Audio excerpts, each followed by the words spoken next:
lo que sientes, lo que piensas. Hablamos claro, sin censura ni promesas. Y ya estamos en nuestro segmento de podcast que tanto nos gusta. No sé si ustedes han escuchado, sobre todo a veces en la adolescencia, ¿no? Que se sienten solos, que se sienten aburridos. Y nosotros como padres a veces queremos darles opciones a que hagan otras cosas, ¿no? Sin embargo, se sienten solos, aburridos, a pesar de estar conectados casi toda la tarde después de llegar del colegio en el celular, donde interactúan, donde hay redes sociales, pero aún así, a pesar de estar conversando a través de una tecnología, una plataforma, ellos se sienten solos o nos sentimos solos porque a los adultos también nos pasa. Entonces, vamos a hablar precisamente de ese tema, ¿no? La soledad a pesar de la conectividad, a pesar de las redes sociales. Y para este tema tenemos de invitado al psicólogo clínico Sebastián Apolo. Sebastián, ¿cómo estás? Y bienvenido. ¿Cómo estás? Muchas gracias. Y qué bueno que mencionaste este tema de que es de todas las edades, porque vemos mucho en los adultos mayores que esto ocurre. Con los adultos mayores que por lo general son una población que está muy vulnerable, muy abandonada. Ellos se encierran también en esto de las redes sociales para crear conexiones, pero al mismo tiempo vemos que hay muchos índices altos de soledad en adultos mayores. Entonces es como una paradoja esto de aquí. Y sin embargo, están conectados de forma permanente prácticamente en las redes sociales. El like, el comentario a las fotos de amigos, de familiares está ahí. Entonces uno cree que está entretenido, que está animado y sin embargo están solos y tienen ese sentimiento de soledad. Definitivamente. Cuando hablamos de soledad, bueno, hay que hacer una diferenciación. Una cosa es la soledad y otra cosa es estar solo. A veces nosotros tomamos retiros, hay gente que hace retiros espirituales, religiosos, meditación, en los que se van por un tiempo a estar solos, definitivamente. Y es que en la soledad se dice que se empiezan a conocer, que empiezan a descubrir cosas que les gustan, que no les gustan. Eso es aparte. El tema de la soledad es algo que cada vez vemos más y más personas caer. Cuando llegamos a un punto en el cual las conexiones reales, las conexiones con otras personas empiezan a terminar o empieza un desconocimiento de cómo funcionan, nos enfrascamos más en avatares digitales. ¿Qué es un avatar? Un avatar digital trata de la creación de mi yo dentro del reino digital. Es decir, en mi Instagram yo pongo la salida de comer que yo quiero poner, pongo las fotos que quiero, en los filtros me puedo editar incluso el tono de piel. Entonces todo esto Facciones, maquillaje, todo. Oreja de perro, Sí. lenguas, todo. O sea, podemos ser personas que no somos o podemos ser personas nuestras completamente ficticias. Entonces todo este asunto de aquí va generando cierta desconexión. Yo el otro día estaba hablando con un paciente que me hablaba acerca de que no sabía cómo comunicarse con personas en la vida real. No sabía cómo hablar con gente, digamos, de carne y hueso. Todo lo hacía desde el ámbito digital. Y esta persona se sentía muy sola, se sentía que no tenía conexiones reales. Entonces, aquí estamos viendo una problemática que va creciendo más y más. Ahora, no quiero demonizar tampoco las redes sociales o el internet. Hay gente que históricamente se ha visto excluida de los espacios sociales, que encuentra su nicho en redes sociales, encuentra su nicho en videojuegos, en el mundo digital, y se siente bien y crea conexiones así. Entonces, el problema aquí no es tanto el uso de las redes sociales o de algo digital, sino el problema es que estamos enfocados más en cuánta gente nos conoce cuando deberíamos estar enfocados en cuánta gente conoce mi historia.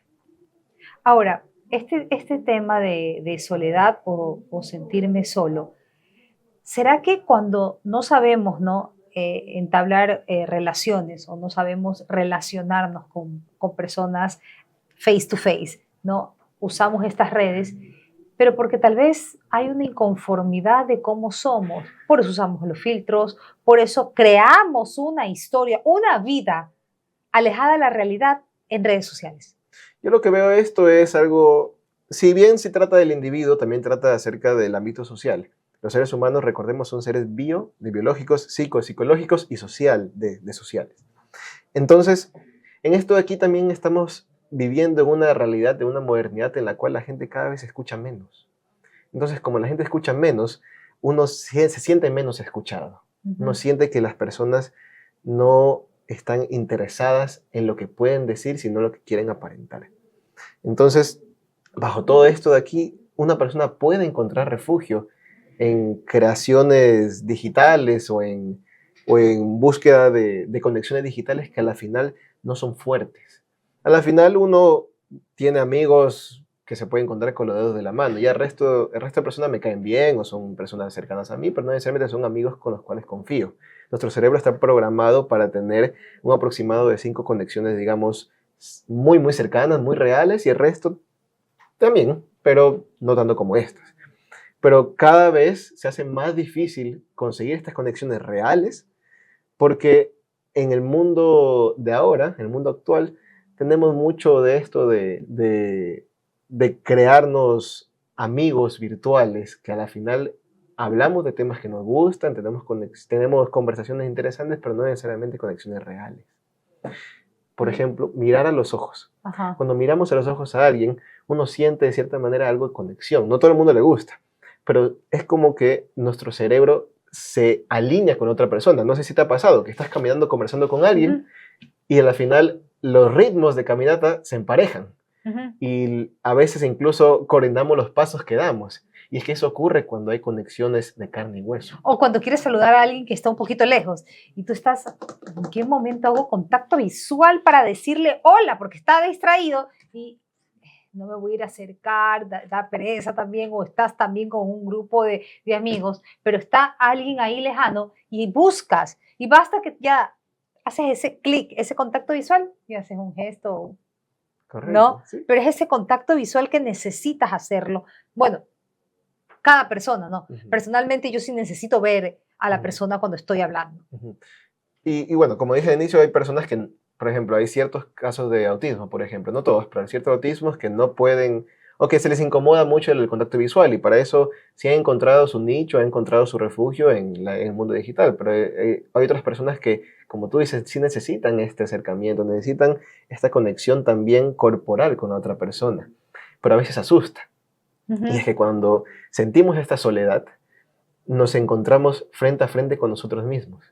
A veces las personas nos sirven también para esconder o postergar este encuentro con el otro yo, porque el encuentro con el otro yo asusta, da miedo y a veces no es gratificante. Escucharse a sí mismo. Escucharse a sí mismo a veces resulta tortuoso, porque hay cosas de las cuales uno puede no perdonarse o uno puede sentir problemáticas. O evadirlo. O evadirlo, correcto. Y para esa evasión están las redes sociales, para esa evasión está el mundo digital. De nuevo, no hay que demonizarlo, no hay que verlo con ojo malo, no es que está bien o está mal. Depende también cómo funciona cada persona. Si es que vemos que me está haciendo una persona funcional, no hay problema. Pero si vemos que me está haciendo disfuncional, ahí sí tenemos que evaluar qué tanto lo usamos. Y yo creo que eso puede pasar o puede ser más recurrente en adolescentes que todavía no saben, o sea, están en una etapa de descubrirse a sí mismo. Y a lo mejor les hace más clic o un match el estar bajo una figura digital. Y aquí viene lo que menciono de la parte social. Qué difícil es ser un individuo, ser un adolescente, que de por sí tiene muchas preguntas. Qué difícil debe ser encontrarse en una posición en la cual todos mis amigos están en Instagram, están en TikTok, todos mis amigos juegan algún tipo de videojuego, y yo, como tal, no tengo tanta afinidad a eso, pero también por presión social tendo a entrar a ese mundo de ellos, a hablar el propio lenguaje. Y paradójicamente ese lenguaje también es el lenguaje de cierta desconexión, de conexiones no tan fuertes. Incluso esta disyuntiva que hemos hablado, ¿no? ¿Cuál es la edad ideal para darle un celular a nuestros hijos? Y entre más tarde es mejor. Sin embargo, existe esta presión social, ¿no? Ya entran a secundaria, estamos hablando de niños de 11, 12 años, y empiezan a crear grupos de WhatsApp. Entonces, si no tienes teléfono y no estás en ese grupo, no te enteras absolutamente de nada. No fuiste a la fiesta. Incluso hasta de, qué sé yo, de algún deber que fue hace algunas semanas atrás, se habían olvidado y ahí te lo recuerdan. O sea, estás completamente aislado del mundo. Suena exagerado, pero es una realidad. Y esto de aquí se incrementó en la pandemia, por ejemplo. En la pandemia, las clases en ciertos colegios, ciertas escuelas, se hacían por WhatsApp. Se mandaban los deberes por WhatsApp y era el recurso que tenían a la mano para poder continuar con la educación. Pero en esta necesidad que se vio, también surgieron otro tipo de necesidades en los adolescentes, que al final empezaron a necesitar estar conectados para poder seguir teniendo estas interacciones sociales que como adolescente uno quiere tener, añora tener. Y quiere pertenecer. Exactamente. Más que todo en este descubrimiento, ¿no? Porque ya también llega una etapa en que los papás estamos equivocados o no entendemos, no comprendemos, los odiamos, los Ujú. queremos, Ujú. pero los asfixiamos. Ujú. Sin embargo, gente de su edad sí entiende, Ujú. incluso hasta el lenguaje. Ujú, definitivamente. Los padres toman un segundo plano en la adolescencia. Cuando en la niñez, en la primera niñez, son sumamente importantes, son el rol, son el superhéroe, son la princesa, Quiero son ser todo. como tú. Ajá, quiero de grande, quiero trabajar lo que tú Sí. tienes. Pero en la adolescencia, como tú dices, hay un cambio, a veces se borra lo que aprendieron en la niñez y empiezan a escuchar las voces de mis pares, las voces de gente que sé que me va a entender, que sé que tiene edades parecidas o por lo menos gustos parecidos y que yo empiezo a admirar, a añorar. Te cuento una anécdota. O sea, mi hija mayor siempre me decía, mami, tú vas a ser forever young. Lo máximo, mami, yo quiero que cuando yo sea grande me guardes toda tu ropa porque yo quiero vestirme como tú, que ni sé qué. Ahora, tú tienes gustos de vieja. Así que por favor, a mí no me vuelvas a comprar nada con tus gustos de vieja, me dejas escoger a mí. O sea, el Forever Young murió. Esa es la palabra clave, me dejas escoger a mí. Sí, Ya, porque ahí tú es el tienes frasco. gustos horribles y de vieja. Bueno, nos sentimos solos o hay una soledad de por medio a pesar de estar conectados de forma permanente hoy en día a las redes sociales. Ya para ir finalizando, Sebastián, ¿qué tips o qué recomendaciones tú puedes darnos? Primero que nada, crear espacios de cero pantallas. Si vamos a comer a un lugar, cero pantallas, cero celulares, eso también implica para papá y mamá. Porque a veces papá y mamá vienen y dicen, es que yo tengo que trabajar, es que esto es algo importante, pero ahí se tergiversa el propio discurso. Si es que la regla es no pantallas, también aplica para mamá y papá, no hay excepciones. También tenemos que tener conversaciones reales, promover estas conversaciones reales con nuestros hijos, con nuestros amigos, con nuestras personas que amamos. Porque en el tener conversaciones reales también empezamos a evaluar cómo nosotros tenemos conversaciones de por sí. Ujú. Y estas conversaciones de por sí nos aplican a cómo seguiremos viviendo nuestra vida. En las redes sociales podemos definir y podemos modificar lo que queremos decir, podemos aparentar algo que no somos. Cuando tenemos la realidad, cuando nos presentamos tal y como somos en una conversación como tenemos tú y yo, ahí nos estamos demostrando qué tics tengo, qué me gusta decir, qué no me gusta decir, los gestos de la cara, todo Ujú. se ve. Entonces hay que promover también este tipo de conversaciones frente a frente. Y por último, buscar personas, ser selectivo con las personas a las cuales les contamos nuestras cosas. Ya mientras uno va creciendo se va dando cuenta de eso, pero sobre todo si eres un adolescente, no te enfrasques en ser amigo de todos. Enfráscate en buscar a la persona que entienda tu historia y que te quiera escuchar. Escuchar más y hablar menos. También. Exactamente. Muchísimas gracias al psicólogo clínico Sebastián Apolo por habernos acompañado el día de hoy.